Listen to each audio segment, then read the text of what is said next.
in problem 511, so we're looking at two genes, ebony,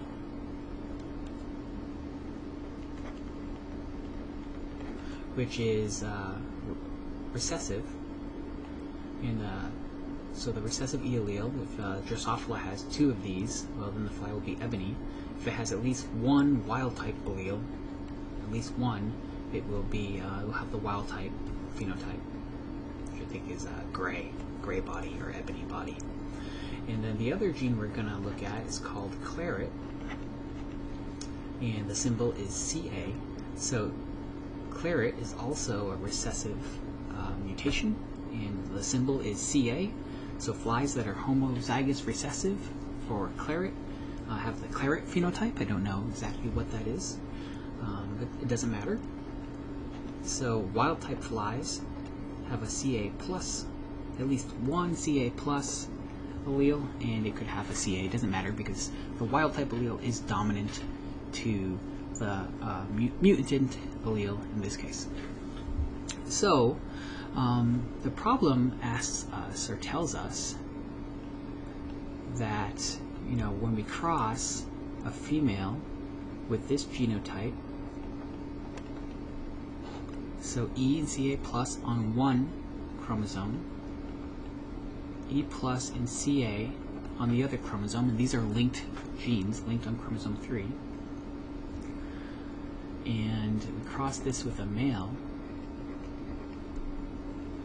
that is E Ca plus on one chromosome and E plus Ca on the other chromosome.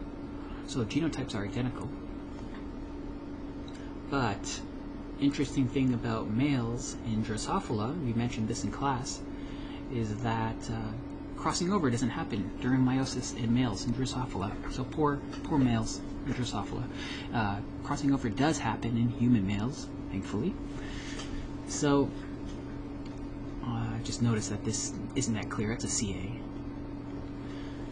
So the question tells us, when you do this cross, you get offspring in the phenotypic ratio of 2 wild types.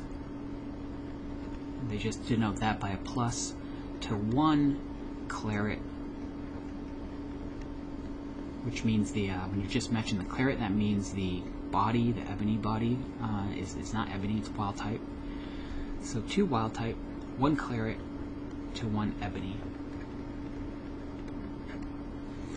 Okay, so they give us that information, and then they also tell us that the ebony gene and the claret gene are 30 centimorgans apart. So what do they want us to do? Well, they want to know, what did crossing over in the female contribute to these phenotypes? Okay, so crossing over doesn't happen in the male, but it happens in the female. So it's kind of a confusing question, but if we look at the solutions manual, it appears that they just want us to compare, what would happen, what would the phenotypic ratio be if there was no crossing over in the female as well as the male, and compare that to what the phenotypic ratio is, because there is crossing over in the female. And I think we're going to see in this question that the phenotypic ratios are the same. Just I think by sheer coincidence, because these genes are 30 units apart, and the way the alleles are set up, that even though recombination and crossing over is occurring in the females, in this case it doesn't seem to have mattered. If there was no crossing over, the phenotypic ratios would be the same. And I'm going to show you that in just a second here.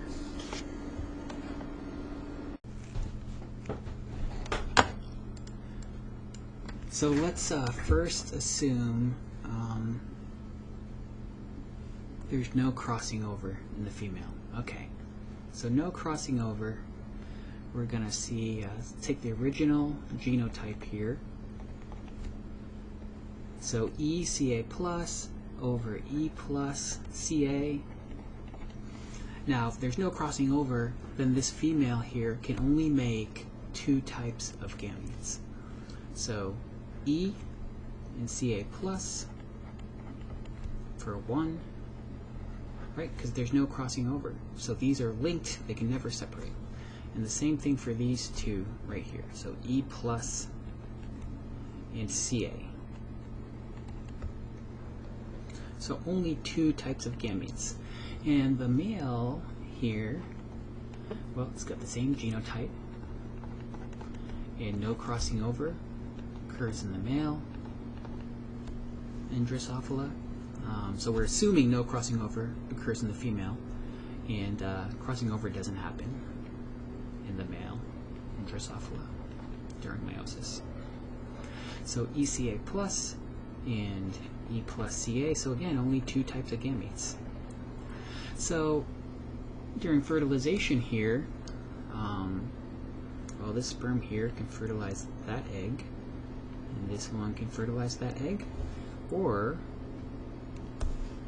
this sperm can fertilize that egg, or this sperm can fertilize that egg.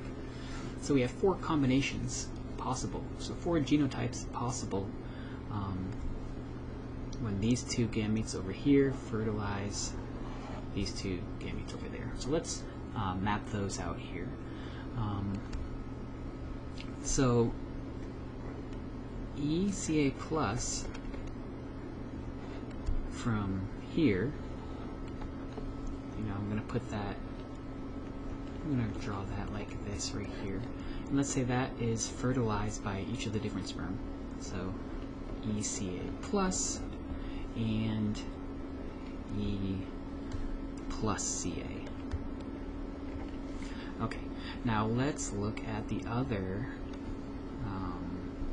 this one. So let's look at that one now from the female.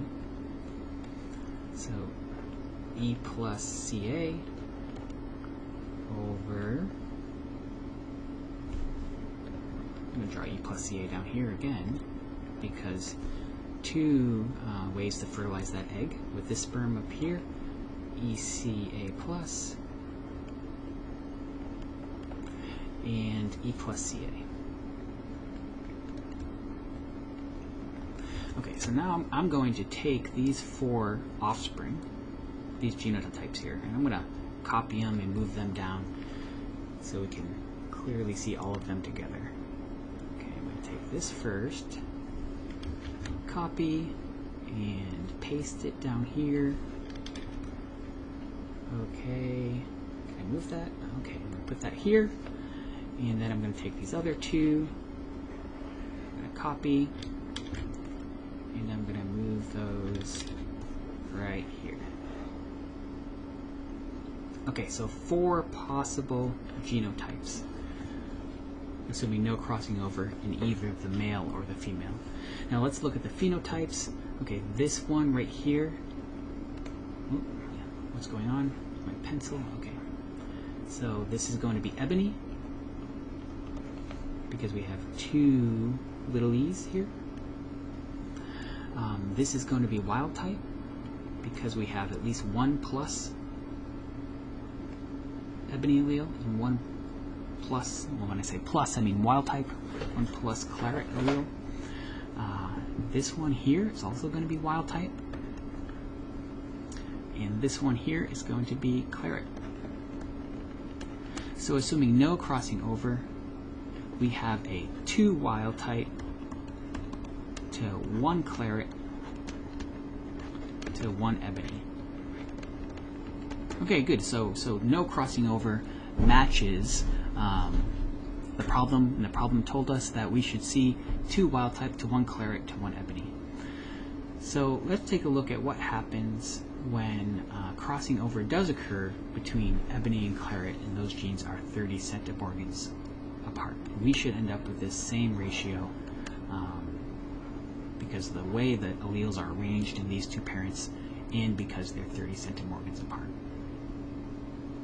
And is this particularly important? I think it's just a fun way to go through the problem in 2 different ways and just get used to working through genetic problems. So we don't have to memorize some major concept here or anything like that. It's just about practicing how these alleles move and crossing over compared to non-crossing over in a particular situation.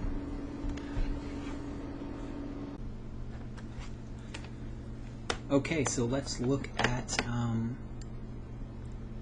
the situation when there is crossing over in the female. So let me, easier if I map this out again, easier for me. So ECA plus over E plus CA, and that is the female genotype. And now these genes here are 30 centimorgans apart. And so that allows us to calculate, you know, the percentage of each gamete that we're going to see made from this female. So let's take a look. She can make 4 different types of gametes. So one non-crossing over gamete is going to be ECA plus. So that's just, you know, these not separating during meiosis. So a non-crossover gamete. And then we have E plus CA. So the other non-crossing over gamete, non-crossover gamete. We have E plus. So if we have a crossover, E plus is going to be with CA plus. And then the other possibility resulting from a crossover is going to be E with CA.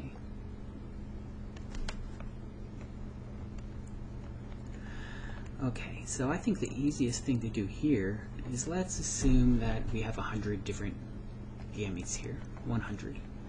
And we know that E and CA are 30 map units apart. So that means these non-crossover gametes, well, let's start with the crossover gametes. So the crossover gametes are going to represent 30% of 100. So 30 of them. 30 of the gametes made from this female are going to be crossover gametes. Now the other are going to be non-crossover gametes. So these are crossover gametes, these are non-crossover. So 100 minus 30, 70 of the gametes are going to be non-crossover gametes. So we're going to assume that each of these gametes in here is, you know, found at about 50% relative to the other.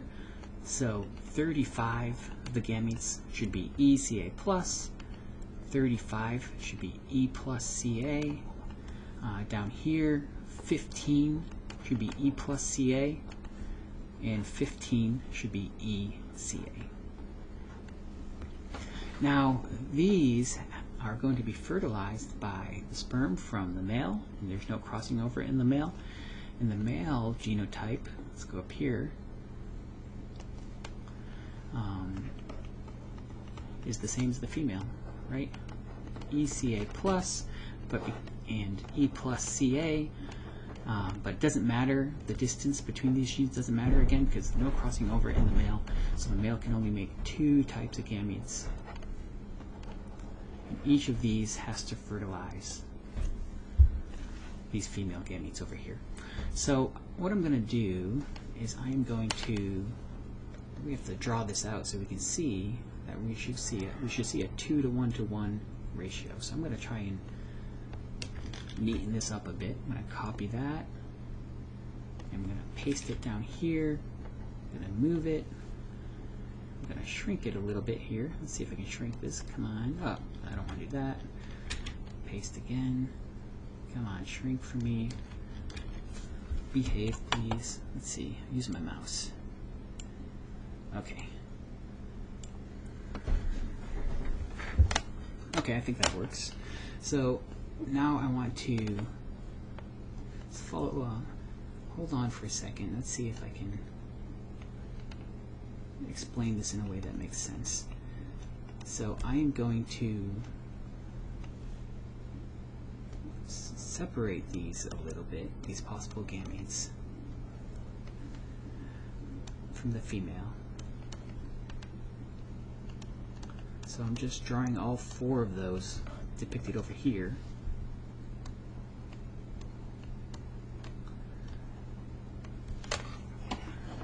And then I'm going to erase this to make room. I want to cut that. And I didn't want that to happen, but let's see if I can, do I want to do that? It's probably going to erase everything if I do that. Okay, so I'm just going to copy that, and I'm going to go down here, and I'm going to paste it right there. Okay, so these are the 4 gametes from the female, and what I'm going to do over here is I'm going to draw them out again. You're probably saying, why the heck is he doing this? What is he doing? I'm totally lost. So just bear with me. So the 4 possible gametes. Now these are going to be fertilized by each group here, the group on the left and the group on the right, is going to be fertilized by one of the gametes from the male, one of the genetically different gametes from the male. So, and we already decided that 35 gametes were going to be this genotype, 35 of this one, 15 of this one, and 15 of this one. Okay, now let's assume that all of those are fertilized by one of the male gametes. So let's go up here, and I'm gonna select this bottom one here. Copy that, and let's see if I can paste that. Okay, E plus CA. All right, I'll squeeze that in there, and then I'm just gonna map it out here. So, I need my pencil tool. E plus CA, E plus CA, and E plus CA. Okay, so all of those female gametes fertilized by that sperm. Now, let's say we had another 100 gametes. Every 100 gametes we take from the female are going to be found in this 35 to 35 to 15 to 15 ratio. So we can just take another 100 and assume all those 100 are, going to be fertilized by the other gamete, which is ECA+. So ECA+ from the male. It's really just the opposite of this one. So ECA+, every one of these. So essentially what we've done is we've just considered 200 female gametes in this 35, 35, 15, 15 ratio, half of them being fertilized by one type of sperm, the other half being fertilized by the other type of sperm. So we have 200 progeny here with these genotypes. So now we just need to figure out, interpret the phenotypes from these genotypes. And hope I didn't make a mistake anywhere. So let's go with orange color here. So these are going to be claret, right? Because we have 2 recessive claret alleles. These are also going to be claret. I feel like I made a mistake somewhere, but let's see. Okay, these are going to be wild type because we have plus E allele and a plus claret allele. These are also going to be claret, and something is wrong already. Okay, what is going on? And, well, let me just map it out, and maybe you can help me find. Maybe you've already seen where I've made the mistake. So let's see if I can find it. These are going to be ebony because we have 2 E's here. These are going to be wild type because we have a plus here and a plus over here. These are going to be wild type because we have a plus E here and we have 2 pluses over there. And these are going to be ebony. Okay, now let's see if we can find the mistake so I don't need to do this over. Why do I think there's a mistake? Because we're supposed to see a 2 to 1 to 1 ratio of wild type to claret to ebony. So, oh, I see the mistake. I was scrolled down too far. This is wild type. So I didn't make a mistake, I just couldn't see that plus on the screen. So there's a claret plus a wild type claret allele here and a wild type ebony here. So let's total these up, and we have a total of 35 wild type here. Let's see if I can zoom out. Ooh, I don't know if you're going to be able to see that. So 35 wild type here. I can total up here. I'll keep track up here. Wild type, ebony, claret. Say total numbers. So we got 35 of these wild types, 35 clarets here, 15 wild types, 35 ebonies, 35 more wild types, 15 more wild types, and just need to scroll down a little bit. So 15 clarets and 15 ebonies. So 15 clarets, 15 ebonies. So that is a total of 100 wild types to 50 ebonies to 50 clarets. So a 2 to 1 to 1 ratio. So I hope I went through that slowly enough. And you can probably go through, watch the video another time. But essentially what we've seen is that in this particular case, whether crossing over happens or not in the females makes no difference in the 2 to 1 to 1 phenotypic ratio seen in the progeny.